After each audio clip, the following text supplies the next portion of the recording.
This is the Memory Palace. I'm Nate DiMeo.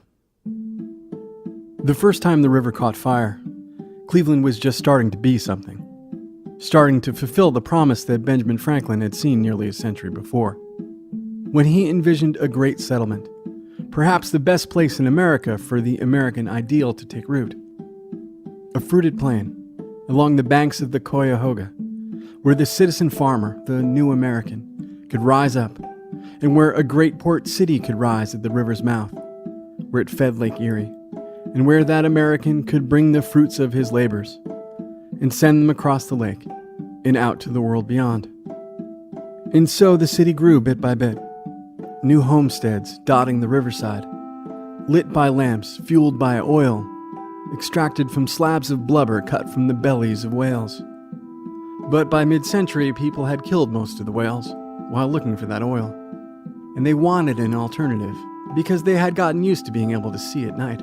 And they found it not far from Cleveland, in a dark green goop that oozed from the hillsides of western Pennsylvania. And they found that if you pulled it out of the ground and distilled it, you could stop chasing whales. And by 1863, John D. Rockefeller had found the newest, and it would turn out one of the most enduring ways to make a killing in America. It wasn't in drilling for oil, not at first. It was in refining it, in turning that goop into kerosene or lubricant or anything else Rockefeller could figure out how to sell. So he built refineries on the banks of the Cuyahoga. And soon barges brought oil up and down the river and out across Lake Erie and out to the world beyond.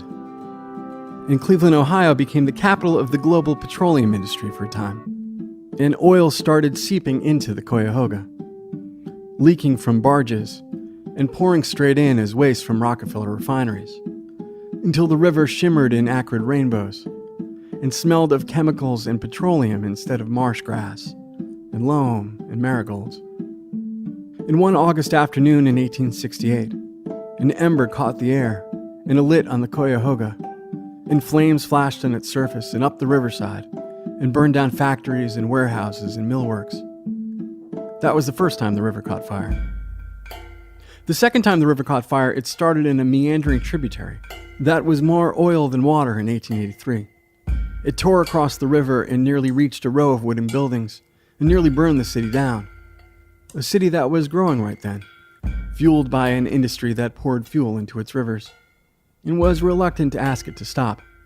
The third time the river caught fire, it started in a grain elevator and raced down the hill, where it was fed by the water itself, instead of the water putting it out. The fourth time the river caught fire, it was 1910.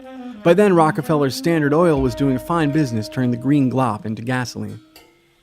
And some of it leaked from a barge tied up to a dock, where 5 men were working, when a spark from a passing tug hit the water and blew up the barge. It killed those 5 men, hurt 5 others. The river burned for 3 hours. The city was outraged. The fire chief called for new safety measures to stop leaks, and called on the refineries to stop dumping oil into the Cuyahoga. The city council called for hearings. There were no hearings. The fifth time the river caught fire, it was 12 years later, another 3-hour inferno on the water. No fatalities, just property damage, and hand-wringing, and no change. The 6th, 7th, the 8th, the 9th, the 10th, maybe more, who could count, times the river caught fire in the 1930s and 40s. People were used to the river catching fire, used to being frustrated, used to the way that flaming outrage so quickly becomes a dull glow and then fades away. And they had plenty to distract them, what with the war and then the post-war boom and a good baseball team. And the firefighters had gotten pretty good at putting them out, what with all the practice. And its fire chief was again calling on Standard Oil to stop the old problem. He pointed to an oil slick 2 inches thick that lurked like a troll beneath the Jefferson Bridge. The 11th time the river caught fire, November 1953, a tower of flame on the Cuyahoga burned down that bridge, and boats and buildings. $1 million mid-century dollars in damage. An injured firefighter and front-page news for days. The 12th time the river caught fire, it was August 1969. Small one this time. Expertly snuffed out after about 20 minutes. Messed up a train trestle some, and hardly made the news. Most people in Cleveland barely noticed. A lot of them didn't live in Cleveland anymore. They'd moved out to the suburbs where the water didn't run in rainbows, didn't ignite. But this 12th time the river caught fire, this is the one you know about. This is that time the river caught fire in Cleveland. This is the thing you know about Cleveland, that the river caught on fire there. There was an article, weeks later, in a special issue of Time magazine on the plight of the American city. And there was plenty of plight to go around in 1969. This article was mostly about the horrific state of Lake Erie, the toxins, the habitat collapse, the junk just everywhere.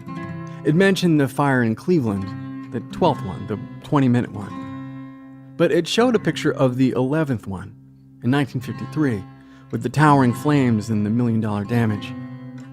It didn't note the distinction. Didn't note that other cities' rivers caught on fire plenty. Or that Cleveland had been trying to clean up the Cuyahoga since the last fire. And that one river fire in 16 years or so was something like progress. Johnny Carson didn't mention that in his nightly Cleveland jokes.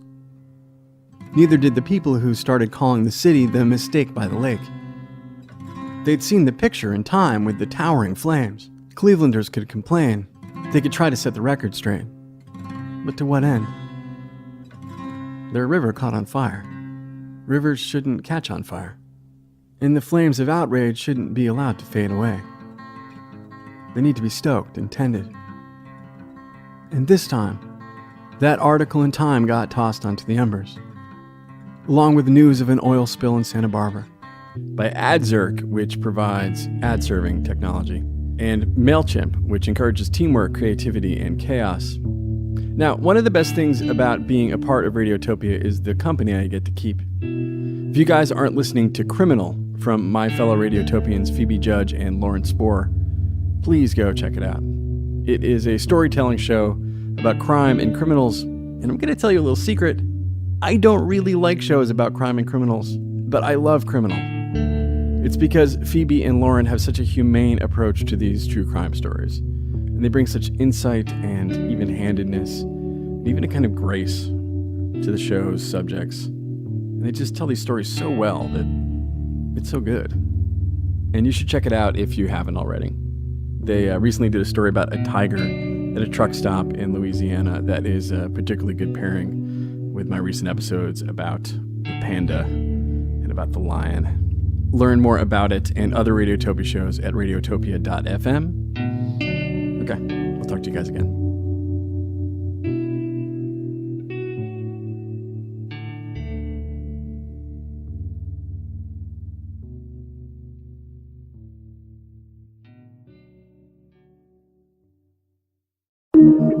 Radiotopia from Peabody.